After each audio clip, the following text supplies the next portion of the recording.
What's it like to be back, and does it feel different being here as a fan when you can't impact things on the court, and obviously things are going pretty well, but what's it like experiencing this as a fan tonight? Yeah, no, I'm excited to be back. A lot of family, friends here. I got a little break. Yeah, it's definitely different watching it as a fan, but I've been watching them the whole year, so it's not too different. And yeah, they seem like they're handling it tonight, and the atmosphere is crazy. What's something you've learned that translates from Gonzaga basketball here to playing at the next level? Yeah, I think just all the coaches and the players, like when you play here, I feel like you just develop a certain type of IQ and just way to play basketball that translates to the pros. And yeah, just playing with other people, others like stars really. Yeah, I think that's probably the biggest thing. And then just the pace and everything, defense, I feel like that carried over a lot.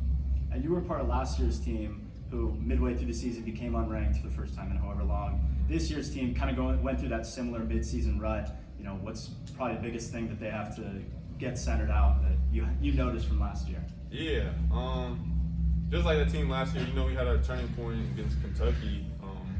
I feel like they just got to keep believing, keep trusting the coaches, and they're gonna find it. They got enough talent to do it, and you just got to take it one game at a time. These next couple games, I know they're gonna be big, so I'll be tuned into those. What's it been? Coach for you? Yeah, no, I miss all the coaches. Once you get to the pros, it's a little bit different. It's more of a family aspect in here, and yeah, college is just, you got to enjoy it. What's it been like to watch a few of these close games? I know Gonzaga fans are a little frustrated watching some of the close ones. I think every loss has been by one possession or two possessions or overtime. So, what's it been like sitting, wherever you're watching the game from, watching on TV? Probably pulling your hair out a little bit. Nah, it's sometimes tough watching, just because they had so many close games where they could have won. But yeah, it's just all about trusting and believing. They're got a lot of new guys and a lot of new dudes that have to step up in new roles, so it's gonna take time, and I think they're fine.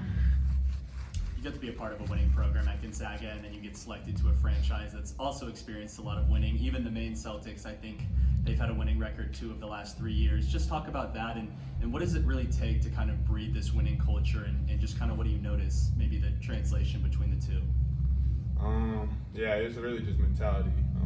Everywhere you go, the culture with the Celtics, it's all about winning, just the history, and just kind of carrying that standard. And once you're a freshman at Gonzaga, it's all about the standard, it's all about the culture, and just buying into it. So, everywhere I've been, that's been the biggest thing, is just buying into being part of the family and just working towards that. Is there any particular part of your game that you've been trying to improve at the next level, or is it really just building upon kind of the same things that Coach View was working? Obviously shooting. I've been taking a lot more threes, and in college I never did that. In high school I never did that.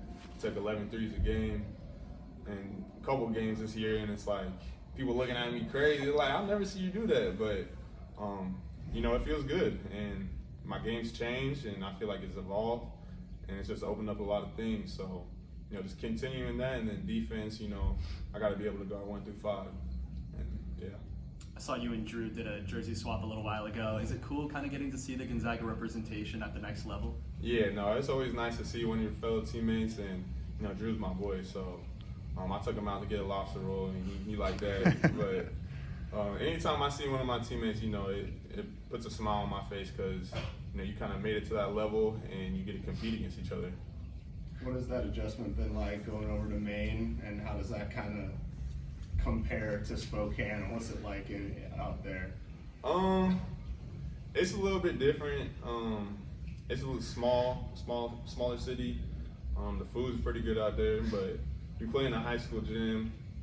The fans are actually really good out there. So shout out to them. But you go to some of these other G League arenas and teams, and it's not the same. You might have like 10 people in the crowd. So you gotta create your own energy, but playing in Maine, it's been nice. I feel like I'm blessed to be, playing for them, and even when I go up with the Celtics, it's crazy to play in the TD. Do you have, What has that adjustment been like? Is your first year as a pro, and just how have you kind of taken it all in so far? Yeah, really just listening to coaches and the feedback they give me. You know, they have a lot of good players on the Celtics, and they're trying to win another championship. And you know, for me, I think development is probably the biggest thing this year, and just learning. Being a rookie in the NBA, it's a lot of learning. It's different in college, so yeah, that's probably been the biggest thing for me. have there been conversations about a call up at any point, and do you expect that could be coming after the All-Star break at some point, especially down the stretch of the regular season when a lot of guys rest? And Yeah, you really don't know until that time comes. You know, there's injuries and you know whatever could happen. And yeah, if someone gets injured on the Celtics, I gotta be ready. You really don't know. So it's a stay ready group. You know, there's a couple guys part of it, but yeah, you never know. what's the travel like in the G League? It's not a lot of big cities that you're going to, and probably not as glamorous maybe as some people probably expect. What's been your experience with that so far? Yeah, you know, sometimes you got to fly commercial, take a bus to like 5 hours to a game. So it's a lot different than college. It's a lot different than being up with the Celtics. But you know, I think it's part of the grind, part of embracing it, and yeah, it's just all about your mentality. Do you have a lobster roll spot so far, or? I do. Yeah. I send everyone into a place called High Roller. High Roller. Yeah, they got all the sauces. They got butter. It's fire. What's it going to take for this team to take down St. Mary's on Saturday? I think they just got to be themselves, be a team, and defense. You know, St. Mary's, they gonna throw a lot of tricky stuff at you. Every time we play them, it's always a battle. It comes down to the wire, so they just got to finish the game. And they playing in the Kennel, right? Yeah. Yeah, they need help. What else do you have lined up here in Spokane before you have to head back out? I'm sure it's a short stay here, but what are the things that you have to do when you're back in Spokane? Restaurants or things to go do or see? Or I've already seen my fam. It's really just relaxing. Yeah. You know, we go get lunch, go get dinner. But yeah, I'm just enjoying my time.